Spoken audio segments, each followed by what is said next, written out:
Hi, everybody, and welcome back to Greater Manchester Stories.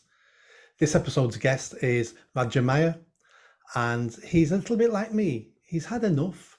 He's had enough of the politics, he's had enough of the corruption, he's had enough of the incompetence, and he's put in his hat in the ring and he's standing to be an MP next year.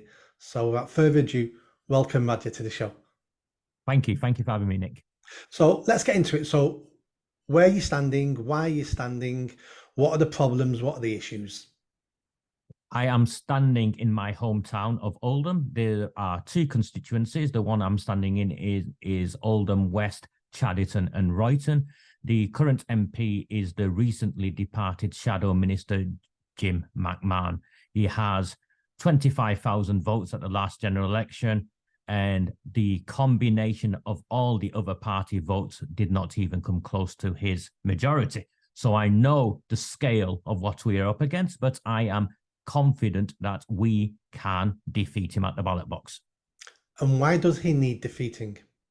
He needs defeating for a number of reasons. The first and most important reason, and why I got into this, Nick, in the first place, is Jim McMahon is involved. Whilst he was council leader, he was formerly Oldham council leader, he is involved in the cover-up of the grooming and gang rape of my town's children. And when we campaigned to expose this, and we campaigned for a public inquiry, he actively attacked myself and many members of my town and demonized us as racist and far-right activists, and did whatever he could possible to try and stop us exposing what we did, which was really, essentially, Nick, fighting for our children to have justice. Nothing more than that. I did not enter this space with the motivation of politics. I entered this space with the motivation that this is my town and these are my children, and I have a responsibility to protect them. So would it be fair for me to say that Jim McMahon may not have physically abused any children? Oh, no. Let's be clear. Never have I made that allegation. No. I'm not saying it, but from my point of view, we're not saying that. What we're saying is his inaction and pushing back for public inquiry has done so much more damage and it's enabled people to get away with this horrendous crime.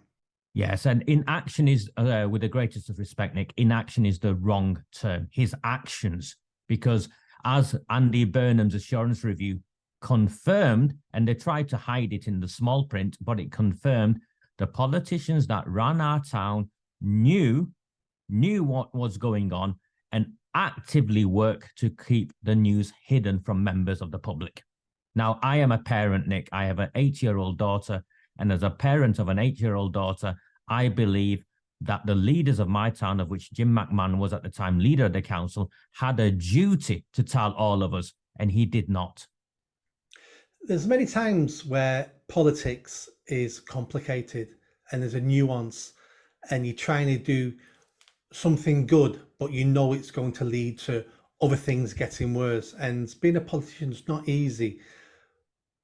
But there's times where it is easy. There's times where you know, if this is damaging children, if this is allowing the rape of children in my town, it doesn't matter about anything else. Like I say, that's a clear cut of right versus wrong.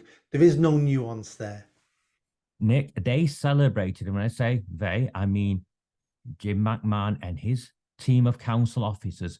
They celebrated, as proven in the assurance review, they celebrated how they kept this news hidden from the public. So let's talk about why you think he did this. Do you think it was back payments? Do you think it was corruption? Do you think he was blackmailed? Or do you think it was purely he wanted to keep the status quo because that's how he gets elected? The last reason, Nick, he wanted to keep the status quo, and I will try and articulate this in the way I see this, and I have learned to see this, and it's not where I started off, Nick. I've been on a journey on this as well. White working class girls mattered the least. Votes from a certain demographic, people who look like me, mattered more, and he believed, it is my position, he and those he represented and worked alongside believed that speaking out against this would turn people like me against him. That is not the case, Nick. I am very, very clear. I have been clear from the outset that people in my community are appalled by this as much as in any other community. And this has been racialized. This issue has been racialized because of the inactions of those we trusted to do the right thing.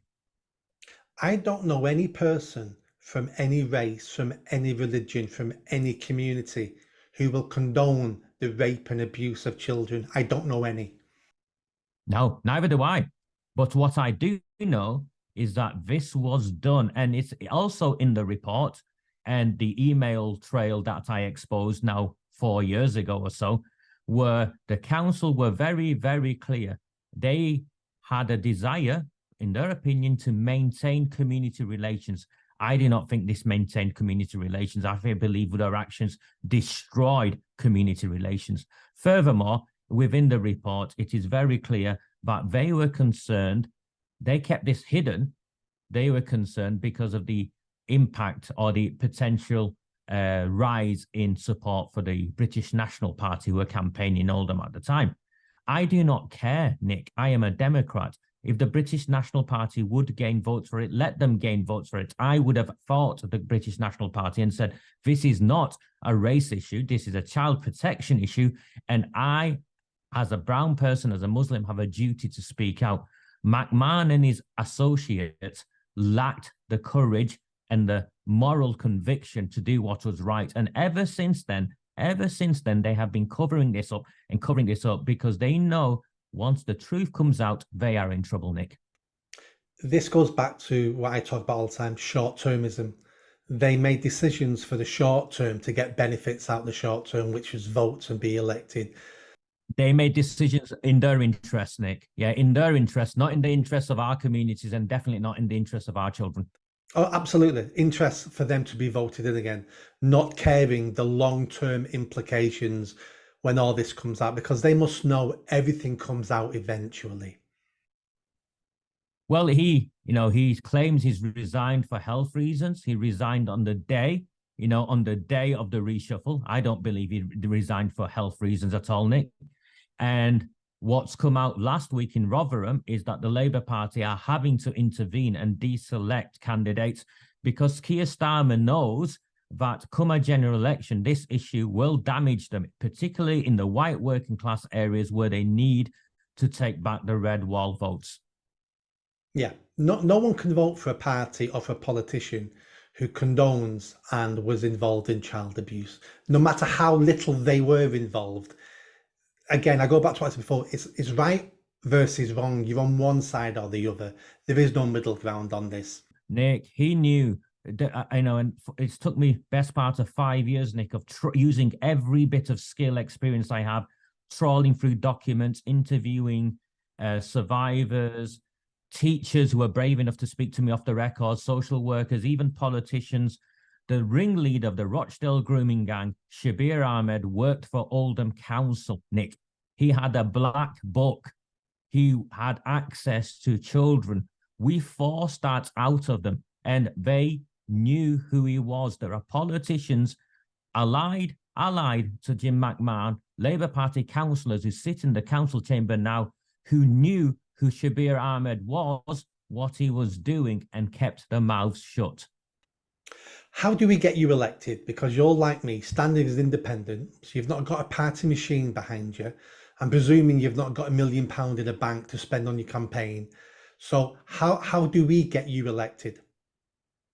I think we've got some traction in Oldham, Nick. For the last 5 years, I've campaigned and I've led the campaign that has removed 3 Labour Party leaders. This is a Labour Party stronghold, and 3 successive Labour Party leaders have led the campaign. So I am, I suppose, a political strategist. I know how to win in my hometown. This is my turf. Yeah, this is my backyard. I know how to win here. I know the streets. I know the communities. And it's very, very simple how we win. We galvanize the opposition. The Conservative voters, the traditional Conservative voters need to lend me the vote. They know they cannot win in a town like Oldham with what they got. Those who voted for Brexit last time need to lend me the vote. Those who are disillusioned. Traditional Labour Party voters need to support me. And most of all, Nick, I need to go into the Asian communities and say and convince the people who look like me that this is no reflection on you. You stand against these issues the same as I do, the same as you do, Nick, and the same as everyone else who listens to us. They have racialized this.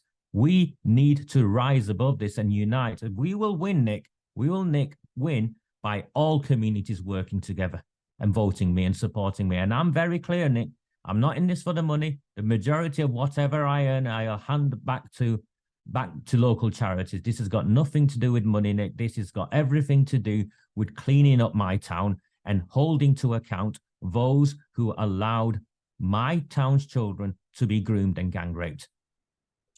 I take my hat off to you.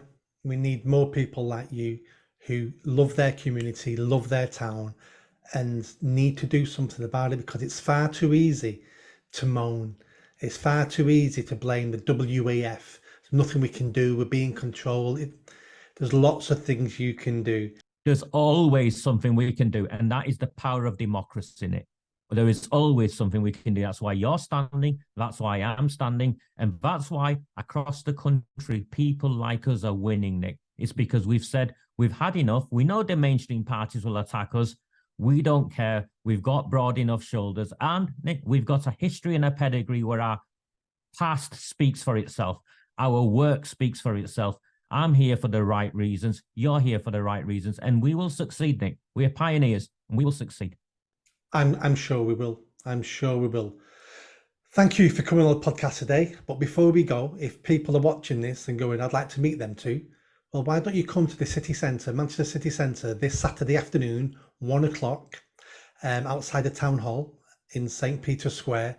Me and you are both giving speeches alongside the event Parents Against Grooming. Come speak to us.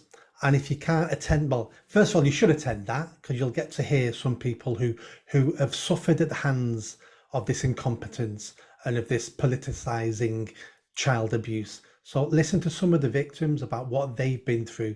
Come talk to us. And if you can't make it, start doing something yourself. Start being more vocal online, but in a sensible way. We don't need nutcases. Be sensible. Start talking about it and start standing up and being counted. That's the only thing you can do in a democracy. We have to be the change we want to see in the world, Nick. It's as simple as that. Yep. So come along on Saturday. Lead by example. Yep. Come along on Saturday and meet the pair of us and listen to some good speeches. And then next week, if you watch podcasts, check out the podcast of the Lotus Eaters, because me and you are guests on it on Tuesday. And that'll be a good discussion as well. I'm looking forward to it. Thank you for the invite. That's great. See you soon. I'll see you Saturday. Thank you, Nick. Yeah, see you Saturday. Thank you, Nick.